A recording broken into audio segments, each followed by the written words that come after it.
Ada ancaman kekerasan atau akan dibunuh atau?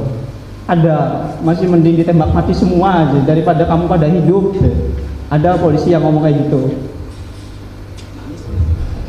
Siapa yang paling jahat? Ya itu namanya, ada namanya kenal saya, orang dua itu Pak. Namanya Aris Papua sama Gugun. Aris Papua sama Gugun itu paling kejam, itu yang ngebasem saya, itu yang ngetrum saya Pak. Itu orangnya.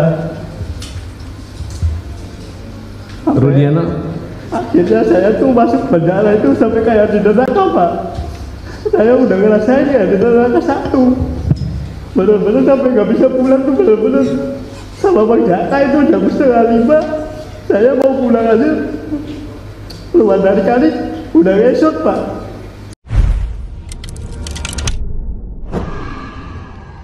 Assalamualaikum warahmatullahi wabarakatuh. Waalaikumsalam warahmatullahi wabarakatuh.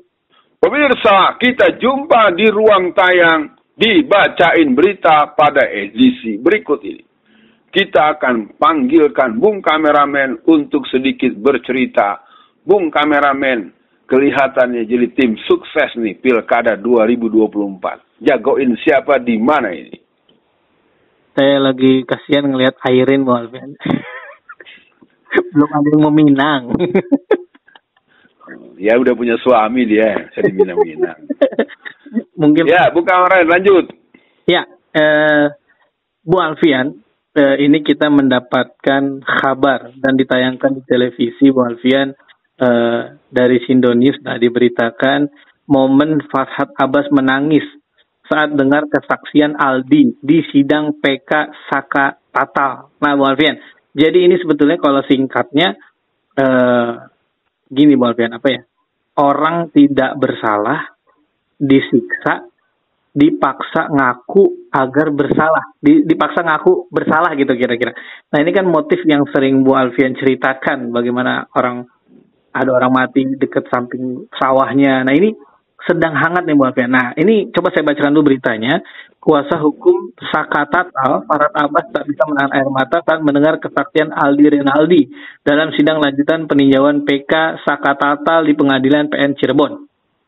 Dalam sidang PK tersebut, Aldi Renaldi menjadi salah satu 9 saksi fakta yang dihadirkan tim kuasa hukum Saka Tatal terkait kasus pembunuhan Vina dan Eki di Cirebon. Tangis Farhad Abbas pecah saat mendengarkan langsung kesaksian atau cerita Aldi Renaldi bagaimana dirinya mendapatkan tindakan kekerasan saat ditangkap polisi pada 2016. Pas saat Saka Tatal disuruh beli bensin sama kakak saya tuh di batas kota, habis beli bensin itu motor disimpan di SMP 11. Setelah nyampe di SMP 11 itu ada polisi. Kita mau nyebrang, sudah mau nyampe, motor masih jalan, sudah ditangkap dan langsung dipukulin. Nah Bu Alfian, kalau dibaca emang panjang nih. Apakah motif ini untuk menutupi pelaku utama atau menutupi ketidakmampuan polisi, Bu Alfian, untuk ya jujur lah, gimana respon awalnya? Bismillahirrahmanirrahim. Buat polisi, saya Alfian Tanjung menyatakan kepada Anda semua, siap-siap Allah akan membalas Anda di dunia sebelum di akhirat. Kasus Vina dan Eki merupakan kasus arogansi polisi yang mentang-mentang bapaknya adalah seorang polisi dari salah satu korban. Pak Rudiana itu dengan seenaknya, dan saya mengikutinya cukup nggak tahan, Bung Kameramen. Ada yang dicekrek kupingnya, pakai cekrekan coba, kuping dicekrek pakai cekrekan. Apa urusan? Terus terang aja, kalau kita ikuti berbagai kejadian demi kejadian, bahwa memang ini urusan harus saya ingin apresiasi dulu buat Pak Jenderal Ogroseno ya, seorang yang pernah menjadi wakil Kapolri ya. Lakukan penyidikan dari titik nol. Terus terang saja, Bung Kameramen, saya kalau Bung Kameramen tahu, untuk bab ini saya juga tidak tahan menahan air mata saya. Bagaimana orang bisa 8 tahun divonis, sementara pelakunya bukan dia, dan kejadiannya bukan seperti yang dibuatkan oleh si Rudiana itu. Betul. Ini benar-benar keterlaluan, dan saya pikir buat polisi se-Indonesia, saya Alfian Tanjung yang juga pernah Anda perlakukan seperti itu, bahkan hampir yang ketiga kali, Saya nyatakan, saya dunia akhirat tidak ridho dengan kelakuan Anda. Saya termasuk orang yang bersumpah agar Allah membalas kalian sesuai dengan kelakuan masing-masing. Saya tidak ada urusan kebencian, bukan dendam.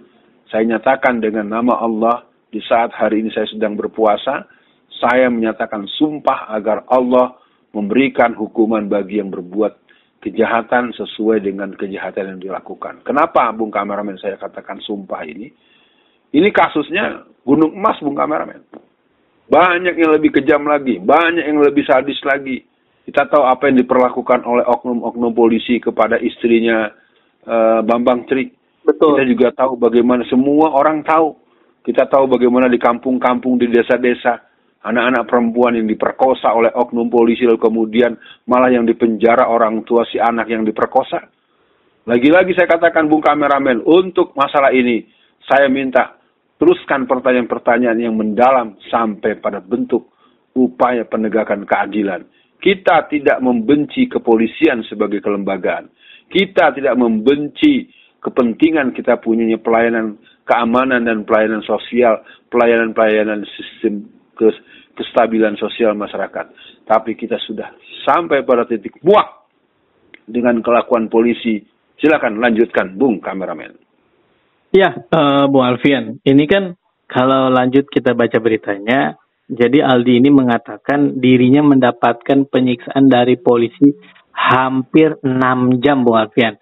Setengah 6 sore udah dipukul, sampai jam 12 malam masih dipukul, dan itu shift-shiftan, Bu Alfian.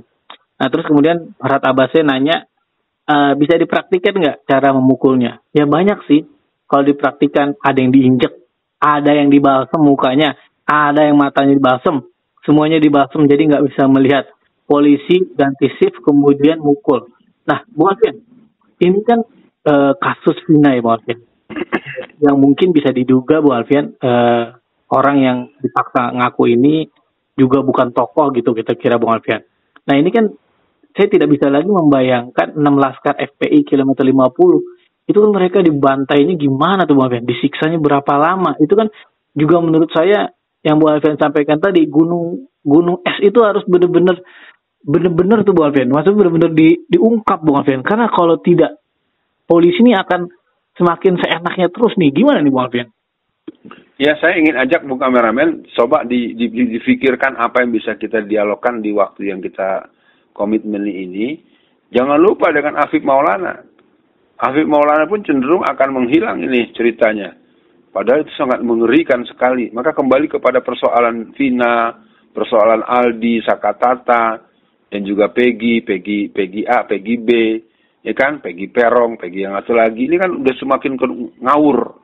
Dan kita cukup terbantu dengan kejernihan Pak Susno Duaji dan Pak Ogroseno. Ya, sekali lagi buat Bung Kameramen dan buat masyarakat, bahwasanya saatnya polisi bertanggung jawab di dunia sebelum di akhirat.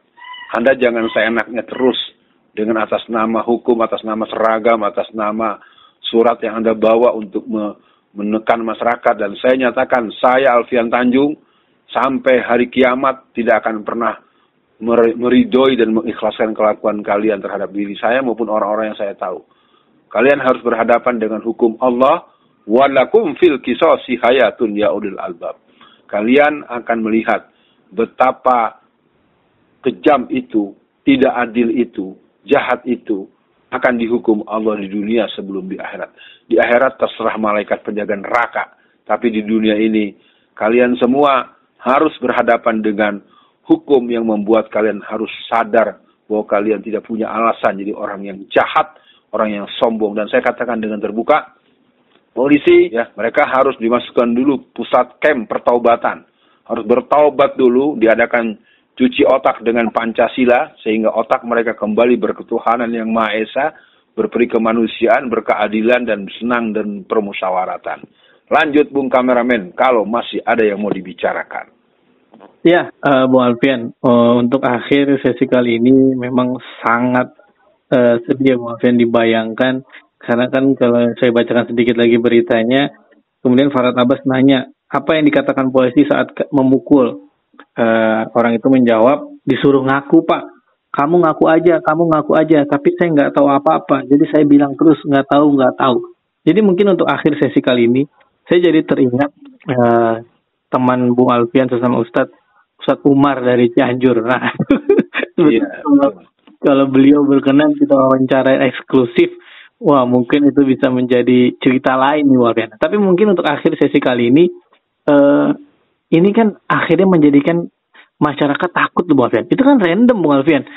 Oh, kita lagi di jalan kan malam-malam, berarti mungkin pesannya ya jangan sering keluar malam ya, takut ketemu polisi, ditangkap tiba-tiba disuruh ngaku kan. Jadi untuk akhir sesi kali ini, apa pesan Bung Alfian agar polisi tidak melakukan hal ini terus Bung Alfian? Kasihan dong masyarakat. Nah kemudian apa pesan Bung Alfian untuk masyarakat juga perlu membentengi diri untuk mudah-mudahan jangan sampai terjerumus orang yang dipaksa oleh polisi untuk ngaku padahal kita nggak ngapa-ngapain. Untuk closingnya silahkan Bung Alfian. Pertama buat masyarakat, buat anak-anakku, menantu-menantuku, cucu-cucuku, dan seluruh masyarakat, mari sering kita berdoa agar kita berlindung dari kekejaman dan kejahatan, kelicikan, manipulatif, dan kesadisan polisi. Kita doakan khusus untuk keluarga-keluarga, terutama keluarga saya. Mari terus kita jaga dengan berdoa dan bersedekah. Kita berlindung kepada Allah dari kejahatan dan kekejian kepolisian sebagai oknum-oknum yang banyak. Bukan kelembagaan, sekali lagi. Bung kameramen, camkan baik-baik, ini bukan kelembagaan. Tetapi banyak banget orang begitu. Mari kita berdoa terus agar Allah memberikan mereka kesediaan untuk bertaubat. Kalau tidak, ya Allah hukumkanlah mereka di dunia sebelum di akhirat. Biar dia tahu rasanya ditinggal mati oleh anak tercinta. Biar tahu rasanya berpisah puluhan tahun dari keluarga hanya gara-gara kelakuan keputusan yang keliru.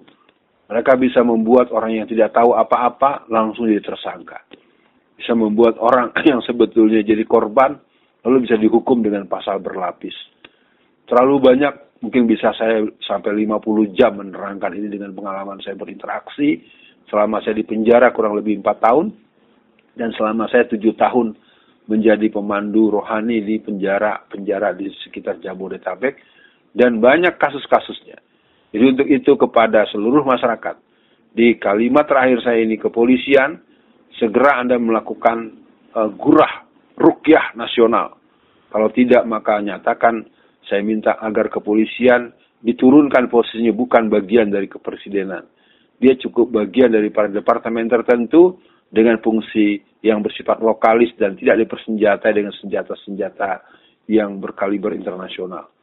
Ini tidak sehat. Kepolisian sekarang sudah melampaui batas sebagaimana tentara masa lalu. Dulu kita marah dengan dwifungsi ABRI.